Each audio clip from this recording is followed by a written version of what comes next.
Good evening, guys, and welcome to another episode of the ARCA Racing podcast presented by Menards.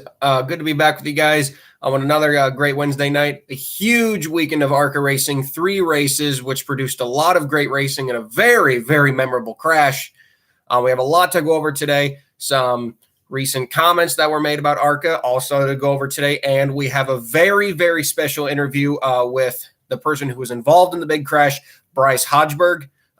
We got him on cell phone call. We'll be getting him in here later in the show. Obviously, I want to go over the Watkins Glen race. Then we'll go over the West race from Evergreen, and then of course Springfield will be in the mid to late portion of the show, which we will then talk to Bryce because I kind of want to basic segment by segment, and then we will end with the not the Springfield, but the Milwaukee preview. So a loaded show for you guys today. I'm going to try to keep it as organized as possible. I don't usually use scripts on this show, so I kind of just go with the flow half the time. So if I accidentally skip something, please remind me in the chat, guys. Again, quick little intro. You guys know the drill. Follow me on social media at Start and Park Car on Twitter. Like and subscribe to my YouTube channel. We just hit 423 subs. We are only 77 away from our 500 subscriber giveaway, so please subscribe there. Winner gets a special Tony Stewart diecast from my collection and a couple of little ones that I will pick up myself. And of course, you guys go check out the racingexperts.com for all NASCAR content. NASCAR Man, Brock Beard, ARCARacing.com. Check them all out because they help support this show as well. So let's just get right into it, shall we? Big weekend of racing. All started off at the Glen. Watkins Glen easily being my favorite road course on the NASCAR schedule. One, I think throughout the 2000s and especially in the mid-2010s, especially when ARCA fields were very stable at the time, that Watkins Glen really would have been a stable track for them to run on. So it was great to see that series return there back in 2021, and it was even better to hear that they would be returning this season in 2022.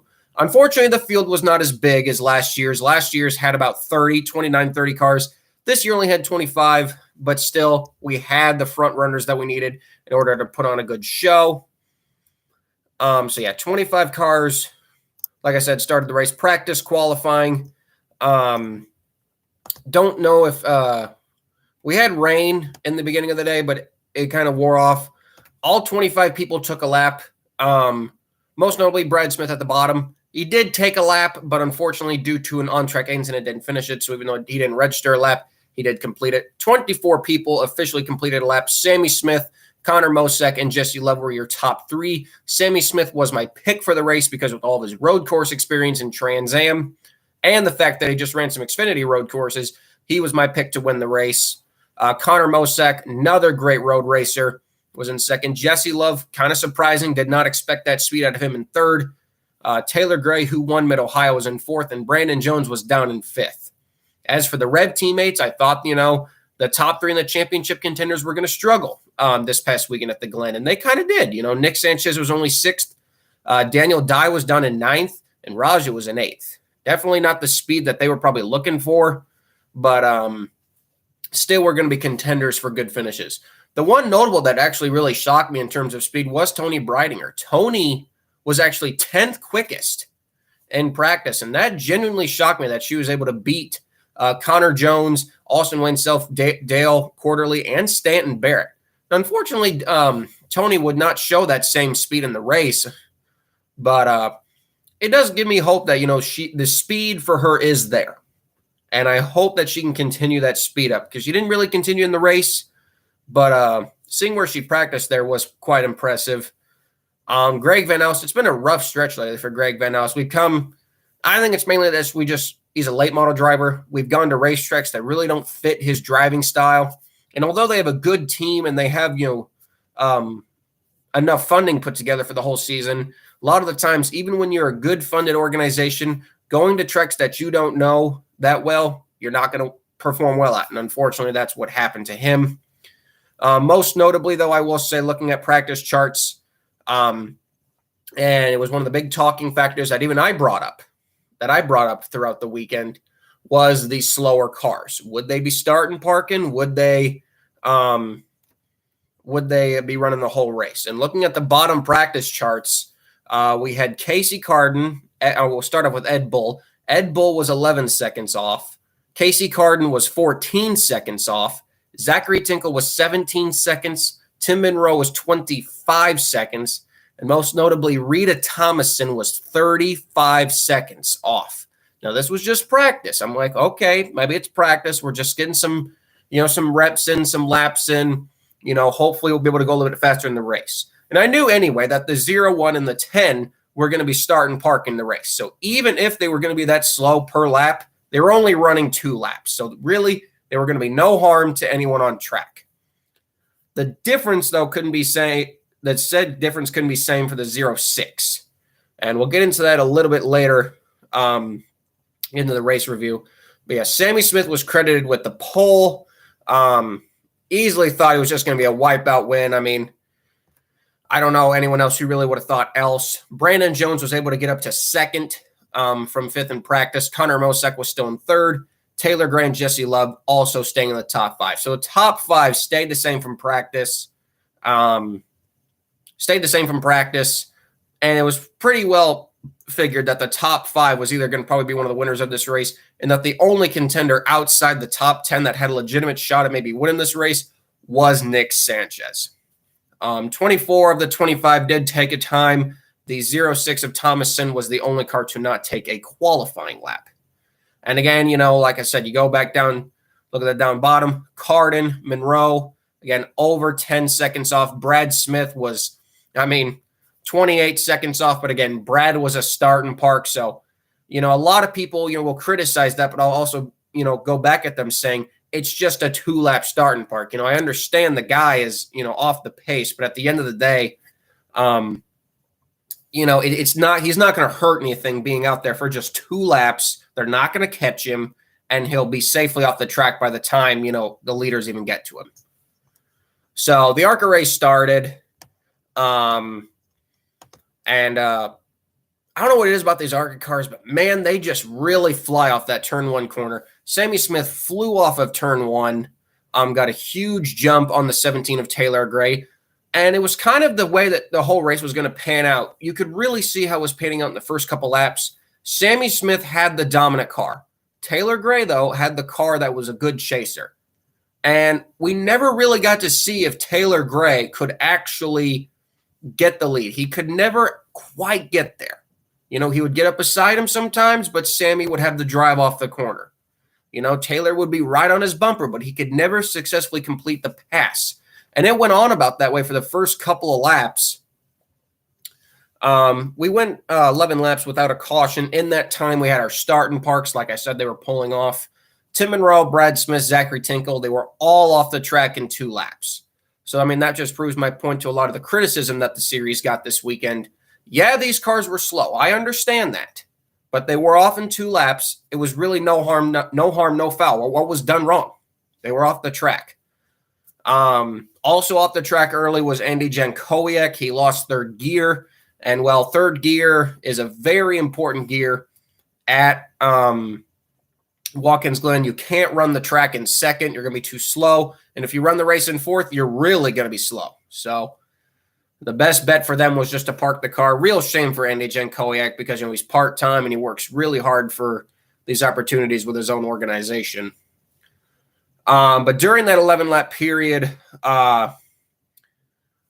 we had seen the leaders get caught. The 0-6 of Rita Thomason got caught, and it got caught in a pretty bad spot, to be honest with you.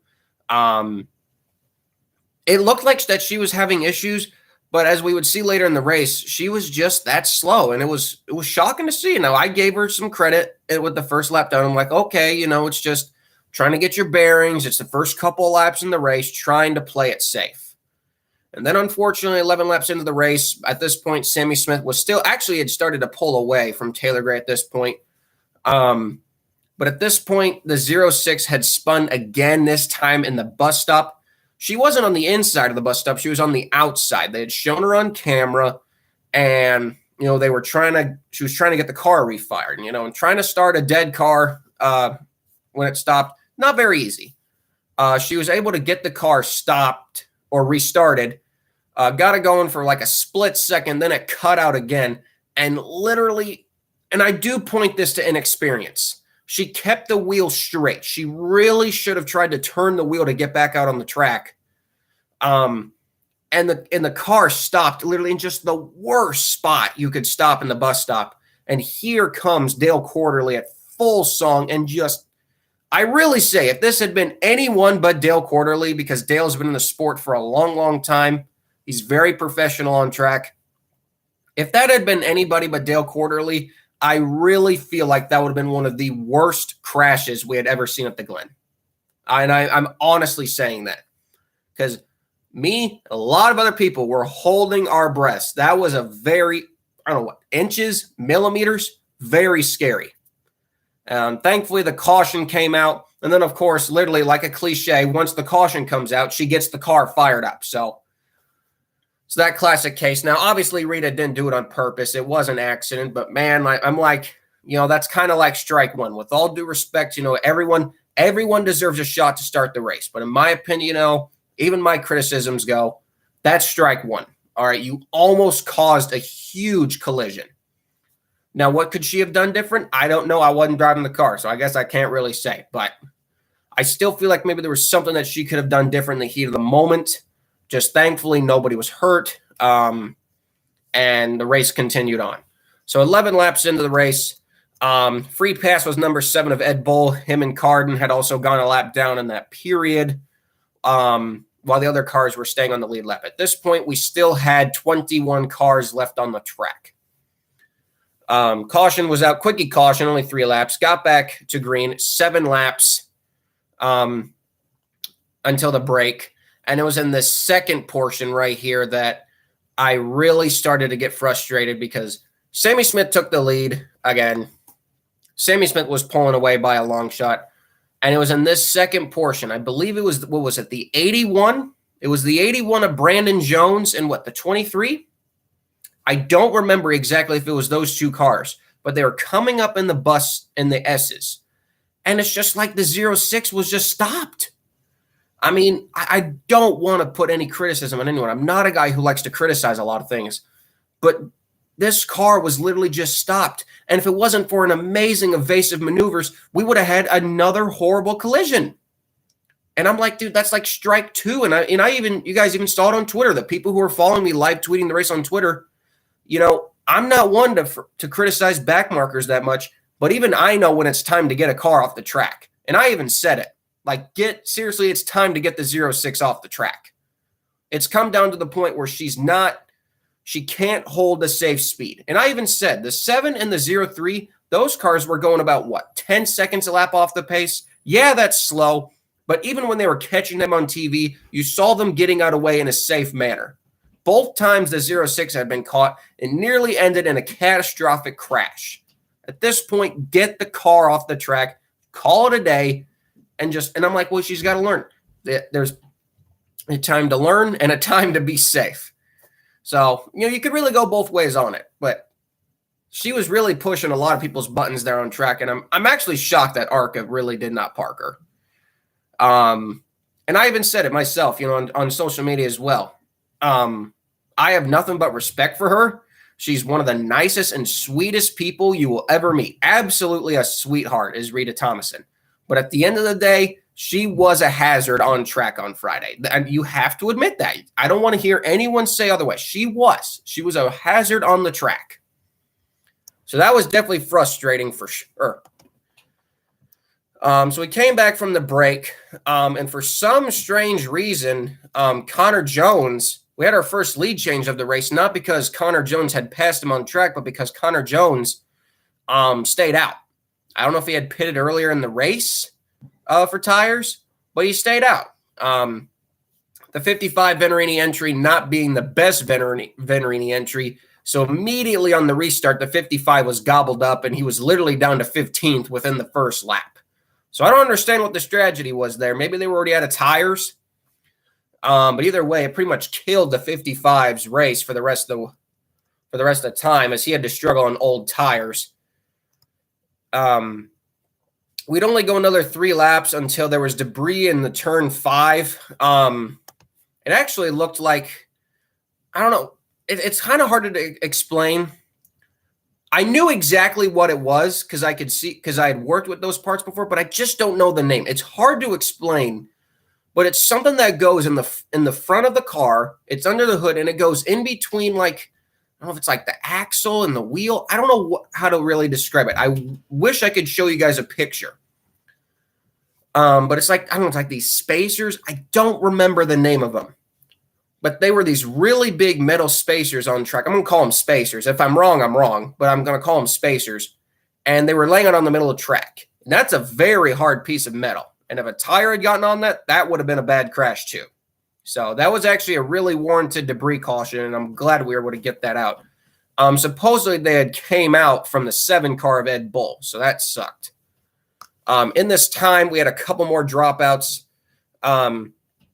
Following the debris, Ed Bull actually went to the garage. I don't know if you guys were watching the race on TV. You saw for a brief moment the number 7 of Ed Bull. His car was smoking pretty heavily. So it's not shocking that's why he pulled out. It said an oil leak. It looked like there was overflow coming out. The water was coming out from the overflow. So I hope that the motor isn't damaged. It was the last road course of the season, so hopefully Ed will be back for 2023 because he's got plenty of time to get the motor fixed. But yeah, we had that debris caution going through. Raja at that point, he had actually had a tire go down. They had to make a green flag pit stop, and with the modified pit stops, you really had to wonder how fast were they going to get the stop done. And I warranted they got the stop done pretty much as fast as they could. But Raja did lose a lap on track. But luckily, this debris caution was able to get him back out. Because I'll just say, if he had not been able to get his lap back, even with all the extra attrition, Raja only would have finished 16th in this race. And likely that would have ended his championship, in all honesty, with how competitive the other 3 are. That really would have ended his title hopes. So yeah, continuing on, we had another 3-lap green flag run until we had just a very, very scary crash coming into the final turn. Christopher Worth, who is I believe he's a driving instructor for Watkins Glen. I don't know what he was thinking. I don't know if something broke in the car, but he went to go turn into the final corner, lost it, and just took out poor Amber Balkan. I mean, you talk about somebody who has no luck. Amber Balkan, that was her 4th straight crash-related DNF. 4 straight. And that is just unbelievable. 4 straight crash DNFs. Now, you can say a lot of them were not her fault. You can say that. But at the same time, some of them are. Some of them were her fault. Some of them were not her fault. Like when we look at her season of DNFs, Phoenix, that was her fault. Berlin, that was her fault. She lost it. Elko was not her fault. Pocono, I don't remember if it was her fault or not. She lost it off of the bus stop. IRP was not her fault. Michigan was not her fault. Watkins Glen was not her fault. Like, it's got to be so dang frustrating for this woman to just constantly be taken out or have a crash happen to her. It's like, it sucks for Mark Reck because he's trying to give her the best car he can. And it's just bad luck. And it sucks to see for Amber Balkan. And it's really killed her championship season. I mean, she was right there with Tony Breidinger battling in the point standings. And now she's pretty much on her own. She's too far behind Tony, but she's far enough ahead of Brad. Unfortunately, Sammy Smith is really closing on her in the points. I think she will fall behind Sammy by the time the season ends. So I don't even think that she will get a top 5 points position. And that will be pretty disappointing because I bet that's what they were shooting for this season. So those 2 cars were out. That actually netted the 0-3 of Casey Carden 2 straight lucky dogs, as right as they tried to go back to green flag racing, we had the 3rd and final straw for the 0-6 car, as although Taylor Gray had put the bumper to the 18, he had finally made his move after all this time. With 4 laps to go, the 0-6 of Rita Thomason was stalled on track. And unfortunately, they had to go back to the last scoring loop, and the 18 was back out in front. The 17 used up pretty much his only chance to get the lead. And boy, I bet that had to eat at Taylor Gray. was also on that last restart that we saw the 81 of Brandon Jones completely punt the 23 of Connor Mosack into the wall, ending his day. It's been quite a rough season for the Stacey Holmes, Brett Holmes Racing team. They've had their good runs, but a lot of the race-winning speed is definitely not where it used to be in that team. So, but I hope for the best because obviously Brett Holmes, the underdogs, again, always holds a special place in my heart. But that was kind of the last straw for Rita Thomason. And, honestly, it got really frustrating because I was honestly like, why is this car still on the track at this point? Rita, I think she was over, 10 laps down, 5-6 laps down. And it was just frustrating, man. Like, it's 4 laps to go. I understand you want experience. But at this point, you are so slow. There's so few laps to go. Like, please just get off the track. I'm asking nicely. But she brought out the caution again. They did retire the car eventually after that due to a suspension failure, but it really sucked because, man, the 17 had just made his move. We were getting into a great finish between these guys, a great finish. And unfortunately, that had to be cut short, and that led to our infamous green-white finish. Now, Sammy Smith had pretty much led the whole race to this point. Other than that one lap that Connor Jones led during the pit cycle, Sammy Smith was dominant. The 17 of Taylor Gray just could not get there. So he came into the last restart, went into turn 1. The 81 of Brandon Jones punted the 17. 17 was not going to make the corner no matter how hard he tried. Completely punted the 18 of Sammy Smith. Both of them go high. Brandon Jones shoots through. And despite a late race attempt from Nick Sanchez, couldn't get there. And Brandon Jones steals the victory, and the number 81 car gets his 3rd win in 4 tries. Was a little upset because, man, at the end of the day, we call Cup guys going down to Xfinity bushwhackers. What the heck do we call Xfinity guys going down to ARCA? I don't even think there's a clever name for that. But Xfinity driver won the ARCA race. Congratulations to Brandon Jones, of course. But it does suck to see Sammy Smith go down like that. I'm sure the 18 crew was not very pleased. And even after the race, you look back at the incident, there was no need for a fight between Taylor Gray or Sammy Smith because it was not on Taylor Gray at all. I thought it was. I hadn't seen the replay first. And after seeing the replay, 100 apologies to Taylor Gray. That, of all the questionable moves he has made in his career, that was not his fault. There was no possible way he could make that corner going that fast. So, sucks for Sammy Smith because that costed him a win. He was more than likely going to win that race.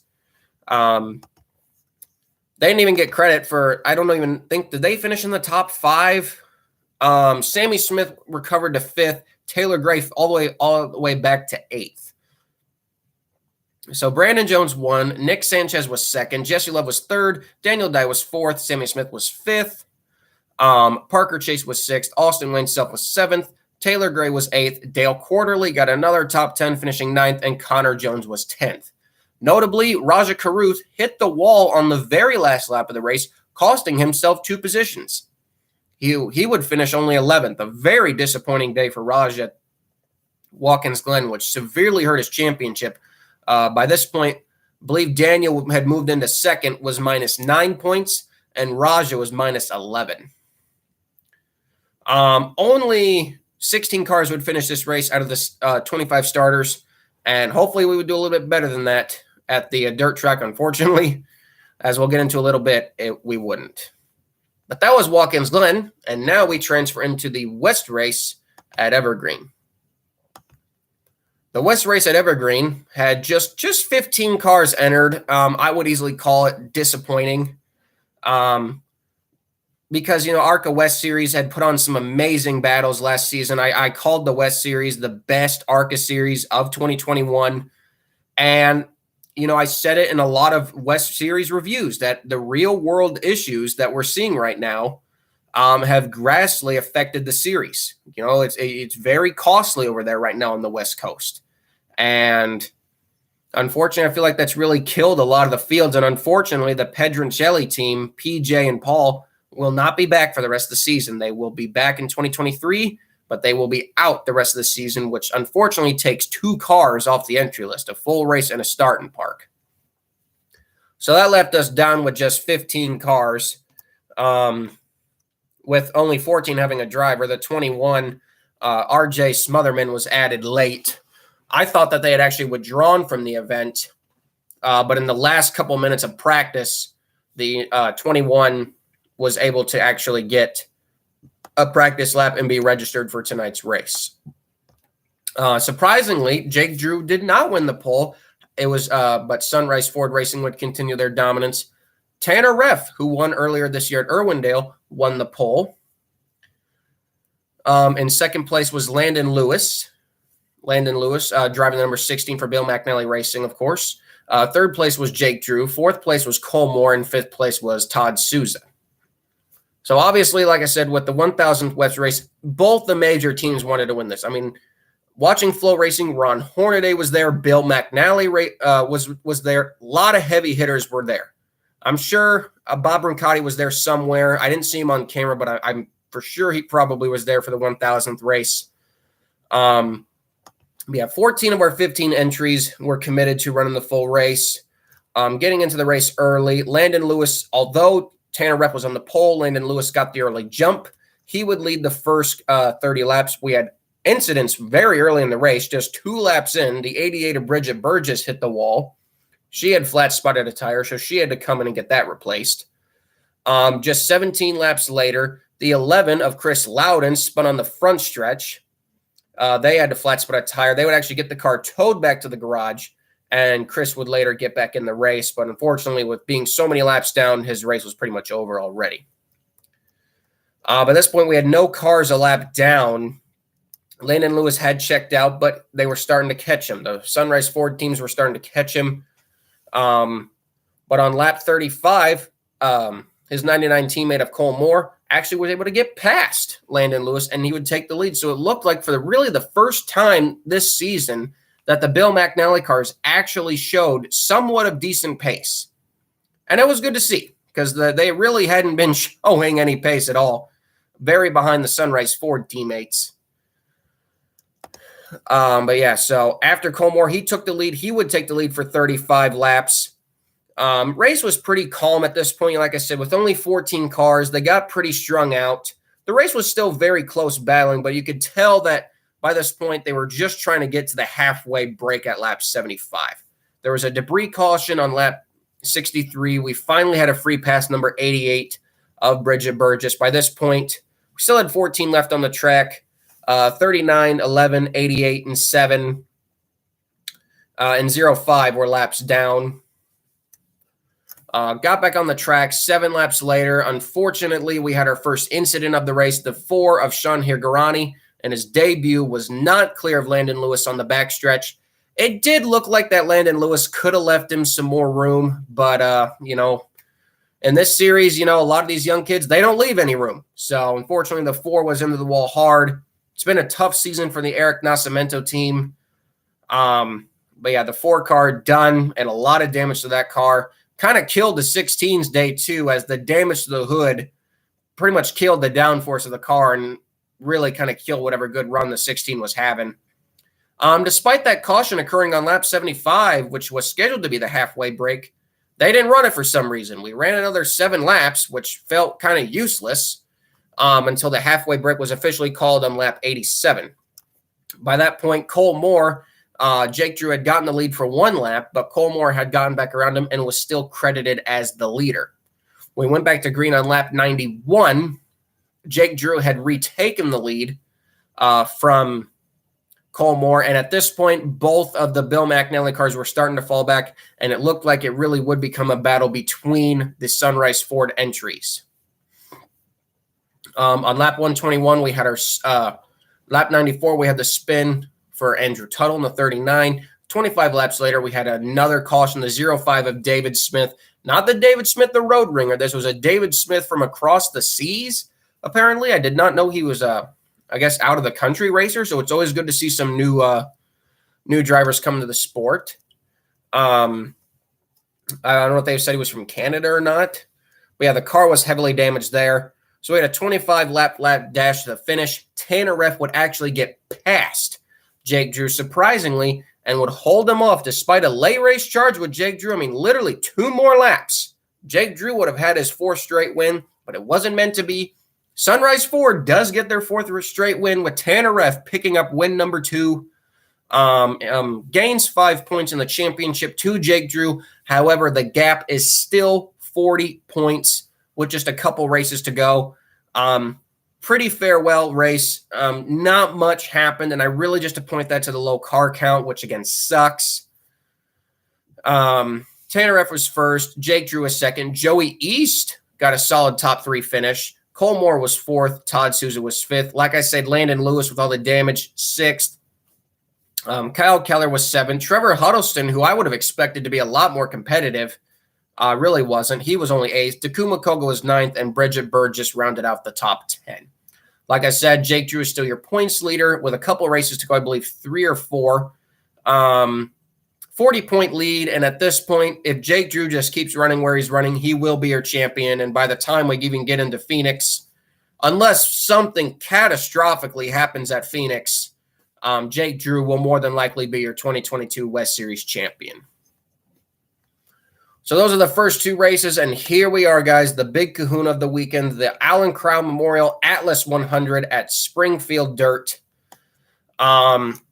It was great to see, number 1, a bigger car count, both of the dirt races in 2022.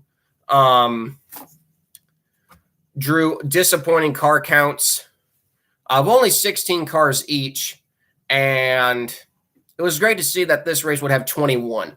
Now, unfortunately, weather was not going to be on our side as rain rolled in Sunday morning, heavily just damaging the track. The same thing that happened at DuQuoin last year. And I was very worried we were going to get the exact same thing as DuQuoin, where no matter how hard they tried to get that track surface ready, all those noses were going to get eaten alive. Now, we were wondering, were they just going to start the race with no practice at all? They had canceled qualifying. And honestly, if they had done that, that would have been an absolute disaster if they had tried to do that. I don't think any of the cars would have made it to the flag because they all would have blown up. But Jesse Love was going to be credited with starting on the pole. Nick Sanchez was 2nd. Sammy Smith was 3rd. Daniel Dye was 4th. And rounding out the top 5 for qualifying would have been Raja Karuth in his very first dirt race, I believe. Starting parks for this race, like I had figured, were going to be the 1, 0, 1, and 48. The 10 of Tim Monroe was rumored to go the whole race, but I'm assuming that due to all the damage that was being caused on track, they probably pulled him off early as a safety precaution. They did actually run some practice laps to try to get the track surface readied in, and it did work to an extent, but you could already see the damage to the cars was going to happen. You could just tell that this track surface was going to take a beating on the drivers. Now, coming into this race, there was a little bit of some heavy hearts. This is the last season of Bill Hendren Racing. Ryan Unzinger had a great car today. Just wasn't really meant to be, but they announced that this would be their last season of racing. Not really necessarily due to funding, and I even put that out online. Them shutting down was not due to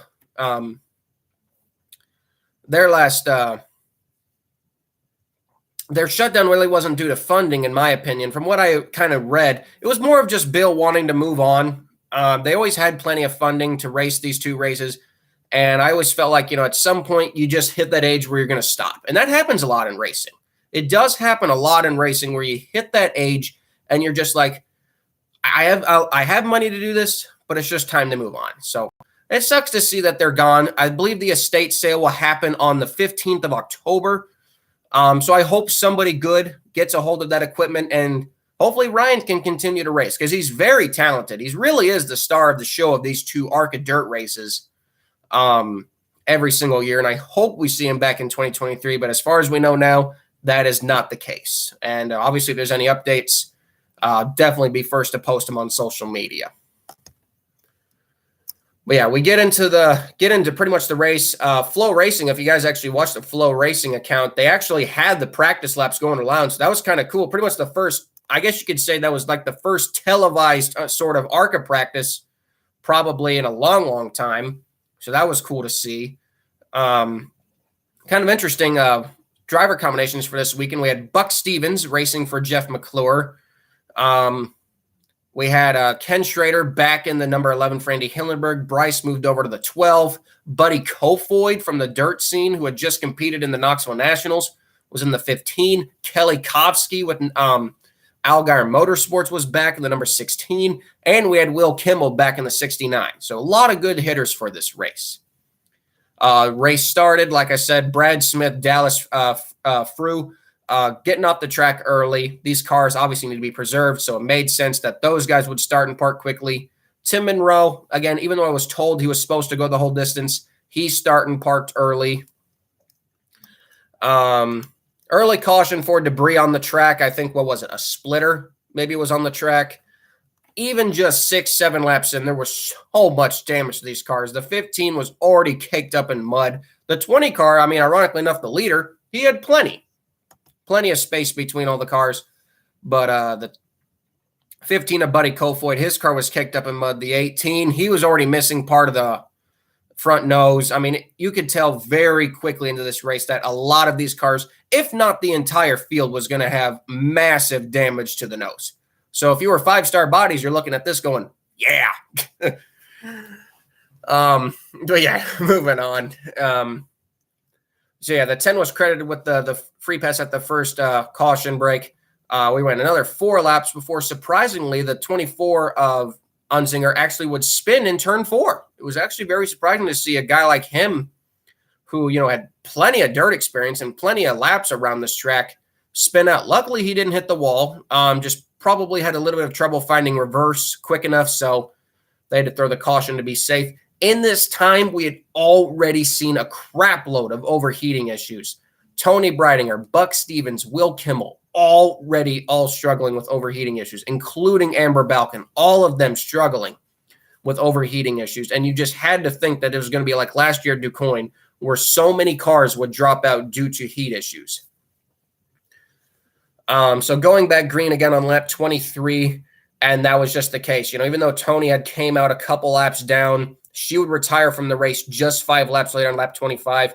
After that restart on lap 23, Buck Stevens, he would fall out of the race on lap 25, and Will Kimmel would fall out of the race on lap 28.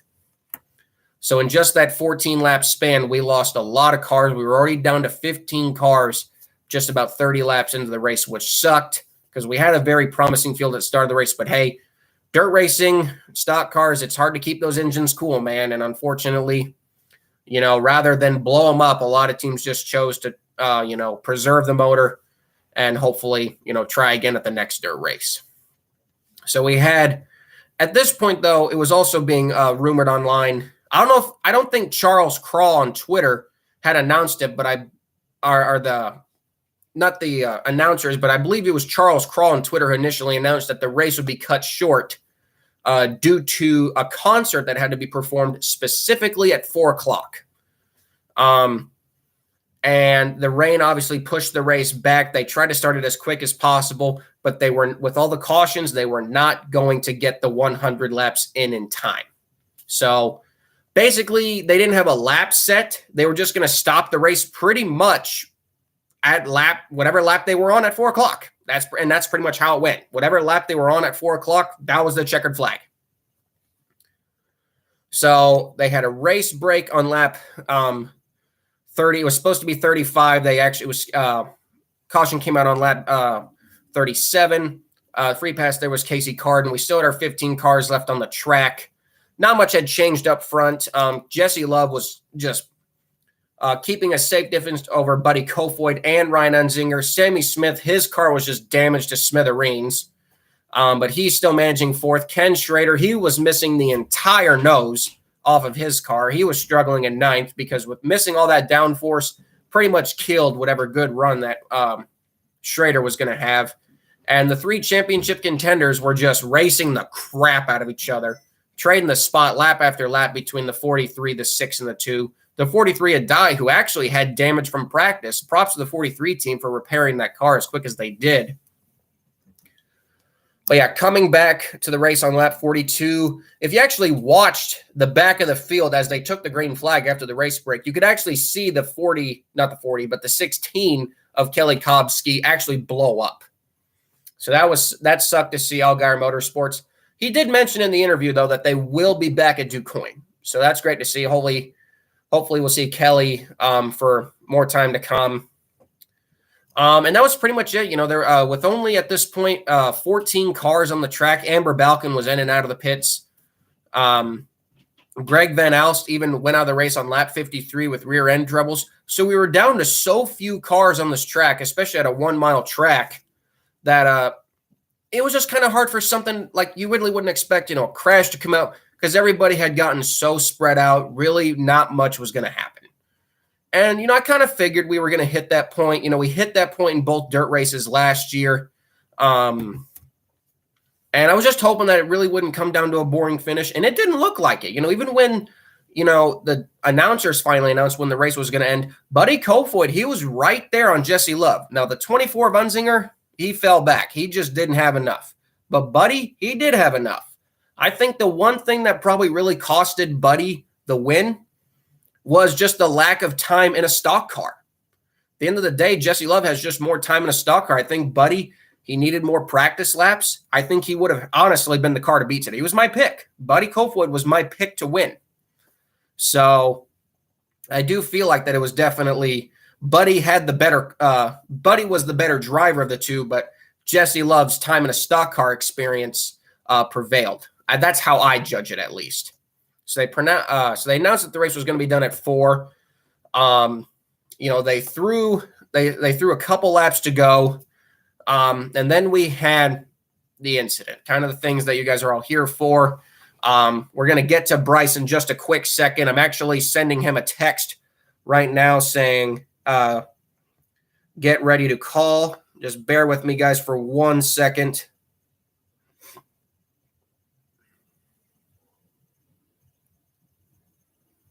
So yeah, I just sent Bryce a message. We're going to get ready to call him in just a quick second. But yeah, they threw the white flag. And I believe they were just throwing the white flag. And from what I got from John Schultzke, who works for Fast Track, Bryce had a tire issue. He did hit the wall, and he saw the leaders coming. He stayed high. Trying to get out of the leader's way. Jesse Love saw him. He went underneath. Unfortunately, Buddy Koifoid did not see him, and probably at well over 150 miles per hour, Buddy Koifoid just absolutely smashed. One of the worst impacts I've probably ever seen.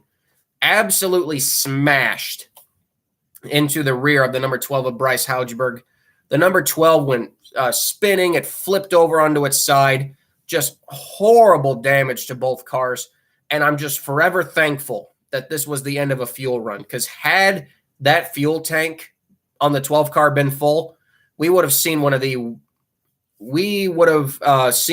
worst fireballs in racing history. There's no doubt in my mind. If that fuel tank had been full, it would have been just a catastrophic crash.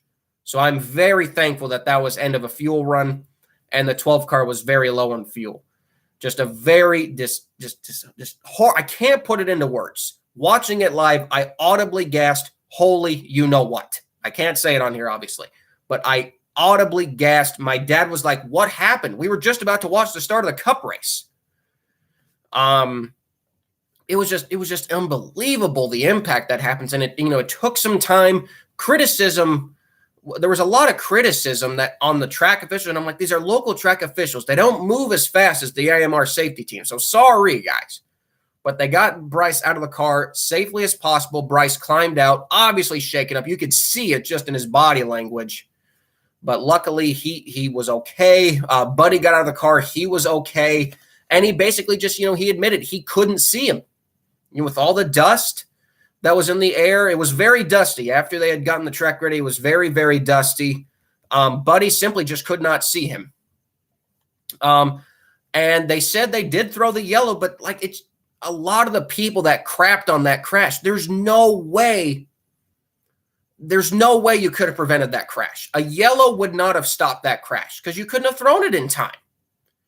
And I spoke with a lot of my friends who were there. There was really no way to prevent that crash. And yes, well, what about the 15 spotters? Sometimes stuff happens where you're just not ready in time. These spotters are supposed to be ready every second.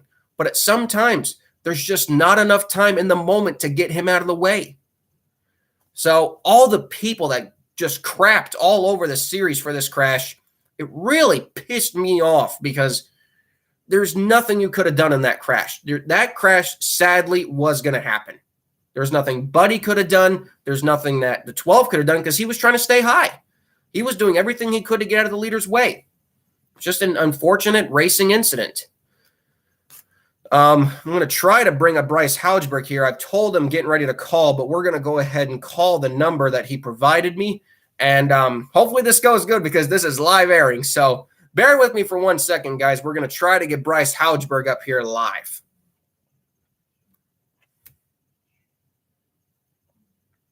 So yeah, bear with me, guys, if this does take a few attempts. But we're going to try to get a hold of Bryce Haugeberg here. We're going to briefly talk about basically just to talk about the crash. But yeah, we're going to have my phone propped up right here so you guys can hear him. If you guys can't hear him, make sure you let me know. I'll turn my phone up. Yeah, I don't know if you guys can hear the phone ringing, but yeah. Hello? Oh, hello, yeah, is this Bryce? Yep. Hey, Bryce, I'm Colby. How you doing, buddy? Good, how are you? Good. I just want to make sure, welcome, Bryce, to the ARCA Racing podcast. Happy to have you on here. And first off, I just want to ask you off of everyone, are you okay? Yeah, I'm fine, thank you. Okay, good. We were, obviously a lot of us were scared. We watched you climb out of that car, but we're just glad you're okay. I was going to ask you a couple questions here. First off, I just wanted to ask you, how'd you get your actually start in racing? I started here in my hometown in North Dakota racing go-karts. And then after go-karts, dirt track racing is huge around here. So I jumped into a sprint car, and I've been racing sprint cars ever since. At what age did you start racing at? 8 years old. Wow. So how did you, so obviously you started racing sprint cars. How did you eventually get to ARCA and meet Andy Hillenberg? We just kind of got some connections with people, and my dad ended up taking a trip down to North Carolina to look at teams and what cars were available. And I think he stumbled into Andy's shop one day, and Andy was the first one to give me an opportunity to drive an ARCA car. That's awesome, man. So I want to take you back to 2021. Did you have any nerves going into your first race, which I believe was at Phoenix? Oh, for sure. Yeah. Going from dirt and just local track racing, everybody, everyone around starts to feel like family. So going to Phoenix for the first time and just seeing the facility and all the big teams and the big haulers and cars, it was surreal. So unfortunately that race didn't go as good. You kind of got wrecked out. So how would you have rated your 2021 season? Because obviously you were a rookie. You went to a lot of tracks you had never been to before. But you took that. What was your mindset then coming into this season? I was a lot more confident going into this season. I knew after last year I had a decent amount of laps under my belt, but I was still learning these cars. These cars are super new to me. They're a lot different. But the confidence has helped me, and I feel like each race this year I'm learning something new. And Andy has put in my mindset that each race you got to put a new piece into the puzzle, and that's what we've been doing this year. And he said once you finish all the pieces, that's when you get your first win. So we're hoping to put a new piece into the puzzle each track we go to and each race we enter into. That's awesome, man. So the two cars that you had in your stable, do you have just two cars right now, the Toyota and the Chevrolet from Springfield? Yep, those are the two cars we own. How did you, if you don't mind me asking, how did you guys acquire those? I'm not exactly sure. My dad had talked to people, and that when he went down to North Carolina, that's kind of how we got into it, and he got to talking to some people and acquired these cars. I think one of the cars we got, we were doing NASCAR truck stuff with the Crams, Dawson and Kevin Cram. and I think, don't quote me on it, but I think they needed a motor, and we bought an ARCA car that had a motor for the truck, and then we just kept the car. Okay, yeah, I mean, I've heard of crazy stories about how getting cars, and that's a perfect story. So yeah. So for this season, you had raced on, like I said, a lot of different kinds of tracks. Actually, I met you at Iowa earlier this year. What was your favorite race of the season so far? Because you raced the big tracks to the smallest tracks. Yeah, I've really enjoyed all of them, but I think one of my best races and best performances was at IRP. And Andy had told me that too, that watching me at IRP and Elko was another one where even though we didn't get the best finishing position, we showed speed and we passed cars, and those races we could really see progress. Yeah, because definitely that's what I was noticing. This obviously struggled for speed, but you were actually able to pass people instead of just getting past lap after lap, which I can definitely relate to from what I've seen on track. Definitely got to be a big confidence booster for you heading into hopefully bigger and better things in the ARCA series. Yeah, definitely, and I feel like we're going in the right direction right now, and it's hard being like a family funding team that's small and low budget, but we're making do with what we got. I'm getting experience and getting laps under my belt, and all we can do is move forward. So coming into, obviously you had experience on the dirt. So what was your mindset coming into this this past weekend's race at Springfield? Did you really feel like you had an opportunity to really show the ARCA field what you had now? Yeah, I went in with confidence. I knew the car would be a lot different. I knew I'm still learning the car on pavement, so I knew it would be super different on dirt. But I feel like the edge I had over the other drivers in the field were, I know what the surface does. I know what dirt does and changes, and I know how the cars react to the dirt. So using my knowledge and mindset just about a dirt track itself is what kind of gave me the confidence.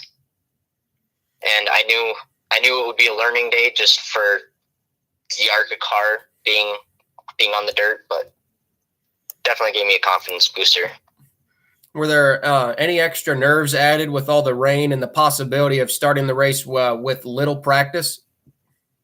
Yeah, we were definitely hoping for practice to see what we had, and there's talk all day long in the pits. Well, are we going to race? Or are we not? What's going to happen? So like you mentally prepare yourself to get in the car at 10:30 for practice, and then that gets pushed away, and you mentally prepare. The race is going to start at 1, and then you're told 2, and then you're told 3.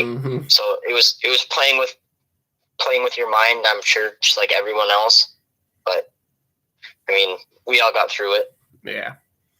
So, and obviously you were running a great race. Obviously we'll get to the crash in a second, but before the crash, take me through the race in your eyes. You looked good out there. I mean, you were showing good lap times. You're only about a second and a half off of what the leaders were running. Yeah, I thought I would do better than what I was doing just because I race on dirt, but I set higher expectations for myself. But yeah, my spotter was telling me I was getting better. My lap times were improving. I was just, throughout the race, I was getting more and more comfortable on the dirt, especially with that heavy of a stock car and not a sprint car. And I feel like towards the end, we were clicking off decent lap times and getting better. And we definitely improved throughout the race. Yeah, for sure, man. Looking at the lap times and results, you actually ran your fastest lap on lap 60. So you were definitely improving your lap times. But now that we've gone through the race, I'll let you go in depth as much as you want to. But those last couple laps, obviously, I'm sure they told you over the radio that the race will be ending early. So take the viewers and myself in depth. What happened on track that eventually resulted in, of course, the crash? So I felt like my tire was maybe going down. I could feel the car changing about two laps before the incident. Mm-hmm. And the lap of the incident, I came out of 4 and I felt my tire blow. Mm-hmm. And I radioed in to my spotter. I said, tire down, tire down. And he had told me the leaders are about 10 back and they're coming quick. So I was expecting the leaders. And when my tire blew, I went towards the wall. I lost control of my car and I went towards the wall. And the last thing I wanted to do was wash down across the track in front of the leaders because I knew they were right behind me. Yeah, of course. So I did my hardest to keep the car against the wall, which in my opinion, and the circumstances we were in and what my spotter was telling me was the best option to avoid that. It was the best option for me to avoid a situation like that from occurring.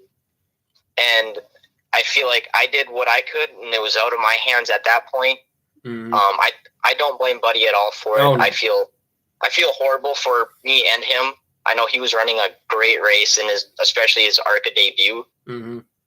Racing for the lead. I mean, what more can you ask for? Mm-hmm. And I respect Buddy tremendously. He's a great racer. It's just one of those, it's a tough situation, wrong place at the wrong time, and track conditions definitely didn't help anybody. Yeah.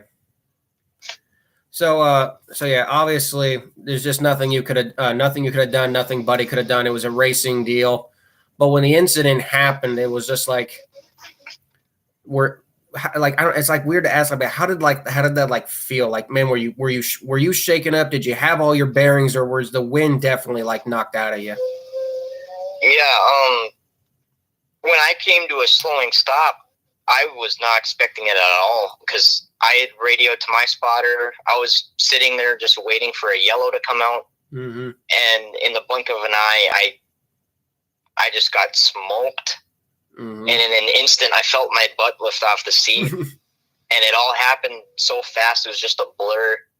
I felt my butt lift off the seat, and I kind of knew I was flying through the air. And when the car finally came to a stop, I looked opened my eyes, and I saw the ground, and I knew you shouldn't be able to see the ground in a stock car.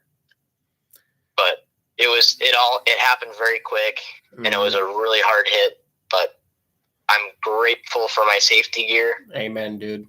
And it could have ended up a lot worse. I'm glad Buddy's okay, and I'm glad I'm okay. But yeah, just a tough situation. Yeah. You were still credited with a top 10 though, at least. So you're still first career top 10. You were gonna get it either way had the race concluded. So despite the crash, does it feel good to at least have that top 10 in your books now? And does that give you confidence going into your future that you can continue to get those results? Yeah, and we've been chasing a top 10 all year, and we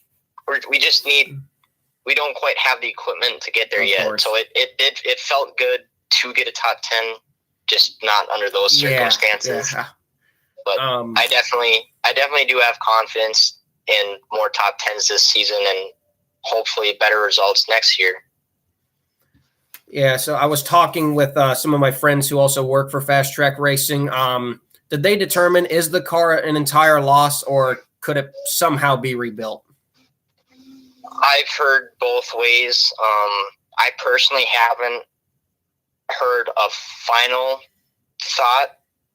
I've heard just a new rear clip in it. Yeah. And it'll be fine. And some people have said it's total, throw it in the scrapyard. So I guess when the team gets it completely torn down and I meet with them in Milwaukee this Sunday, we'll see. So speaking of Milwaukee this weekend, are you guys using your Toyota, or are you driving another fast track car?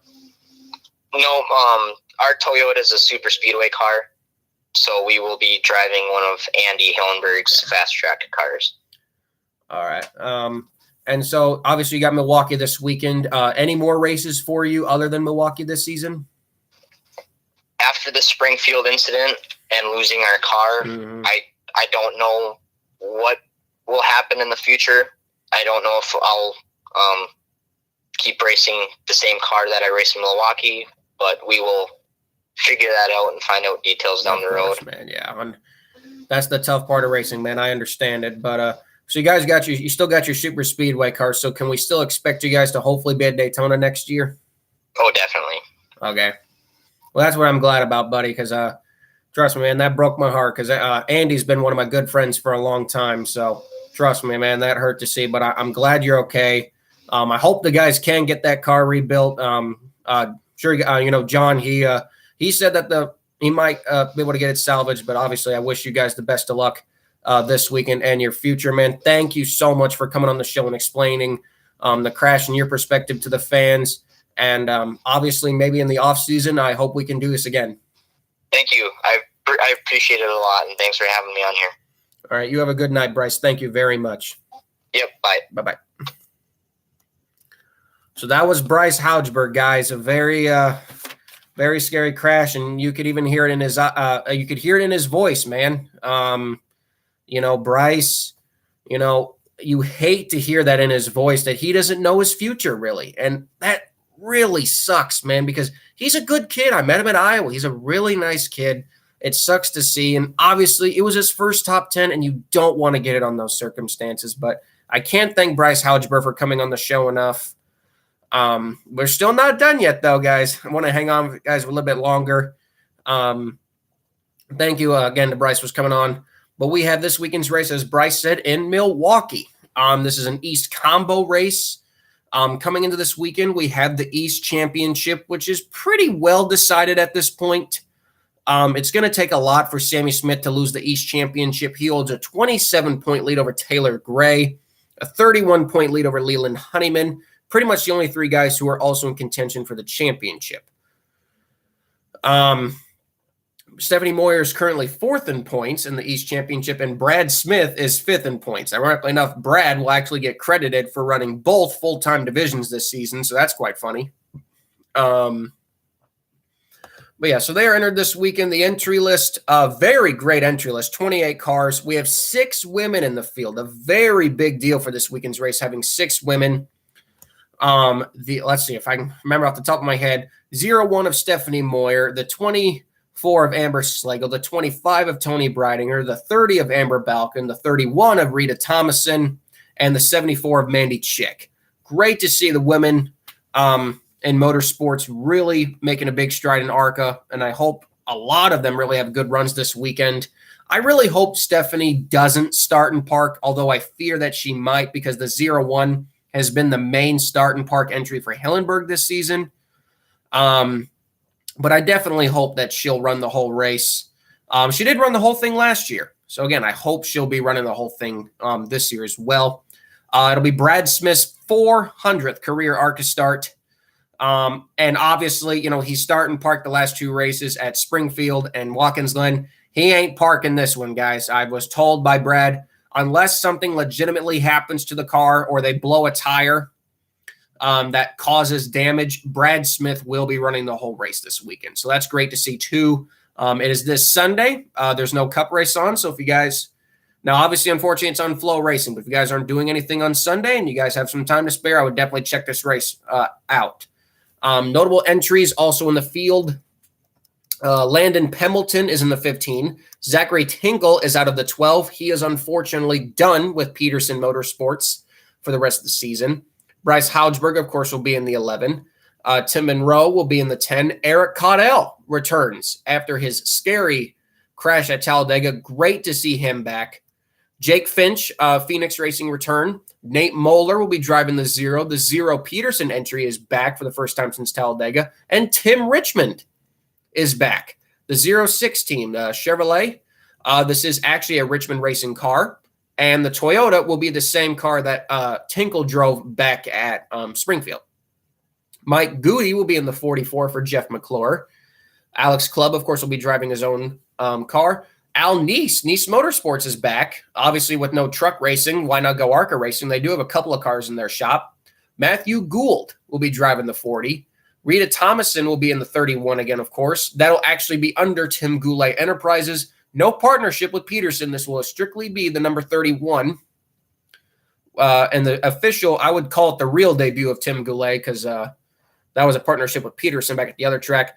Amber Slagle and Christian Rose, big deal for MMI and Bruce Cook Racing, running 2 cars this weekend. And yeah, very stacked field with only probably a couple starting parks. The only ones I could see would be the 0-1 and the 0. Late entry, by the way, the 66 of Ron Vandermeer Jr. is also showing up. So 28 cars, guys. Very stacked field. Great, very great field to see. Like I said, Sammy Smith probably has the East Championship racked up. All he has to do is finish literally 10th or better in the next 2 races. Even if Taylor Gray wins, all he has to do is finish 10th or better, and he will win the East Championship. But following the race at Springfield, our championship for the main series looks like this. Obviously, Nick Sanchez continued his lead. It is now up to 13 points over Daniel Dye, and Raja Karuth is minus 17. And I'm telling you guys, I think that's maybe too much for Raja to make up. You know, he hasn't won a race this season. We haven't seen the race-winning speed really out of Raja, maybe just a couple races. So if I'm Raja, man, I would be getting a little nervous because we're going to a lot of tracks that really favor Sanchez just as much as it favors Raja. And we all know, you know, at Kansas, you know, Nick won that race the last time we were there. So Daniel Dye, he's still in that hunt too. So definitely going to be a close battle there. Greg Van Alst is still holding 4th. Tony Breidinger will hold 5th. Amber Balkin's down in 6th. Of course, her horrible races. She's just so far behind now, unfortunately. Sammy Smith is now up to 7th. He is only minus 166. There is a chance by the end of the year that Sammy Smith could still finish 4th in points, but he would really have to finish no better than 2nd the rest of the season. Brad Smith is down in 8th. Taylor Gray is in 9th, and Jesse Love is in 10th. There is a chance, though, even though Taylor Gray, he's only going to be competing in one more race, I think one more race this season after this one. Jesse Love, though, competing in 14 of the 20 races, could also potentially pass Brad Smith as well. As for the Owners' Championship following Springfield, Billy Venturini's 20 car, by virtue of the win, extended its lead over the field. It now has a 21-point lead over the number 2 of Max Siegel and a 23-point lead over the 18 of Kyle Busch, and a candid, I would say pretty much out of the championship now, 33-point lead over Maury Gallagher and 34-point lead over Bill Venturini in the 15 car. So relatively, not only has the Drivers' Championship come down to 3 cars, but the Owners' Championship has also come down to 3 cars. The coveted last place and the bonus has gone to, so far, Coy Gibbs in the 81. They are just 1 point ahead, though, of the 69 Kimmel entry, and that car is scheduled to do at minimum 2 more races this season. Jeff McClure, he is trying to get that bonus. He is only 6 points behind, and with the 81, 69 not running this weekend, he's only 6 points behind the 7. The 7 and the 44 and the 42, by virtue of running this weekend, will all be in contention for that bonus. My winner's pick, I'm easily going to go with, is Sammy Smith. I'm going to go with Sammy Smith again. I feel like his experience at last year's race will prevail. My underdog pick, I'm going to go with Taylor Gray. Obviously, 2 heavy hitters. I think they're going to be the dominant cars there. I easily think they're going to be the 2 dominant cars. I think the surprise of the race, if I had to give a surprise of the race of who I think is going to run good, I think Jake Finch is going to run the top 5. He is my underdog pick. We'll put my dark horse pick as the 20 of Jesse Love. So yeah, that's kind of that race weekend.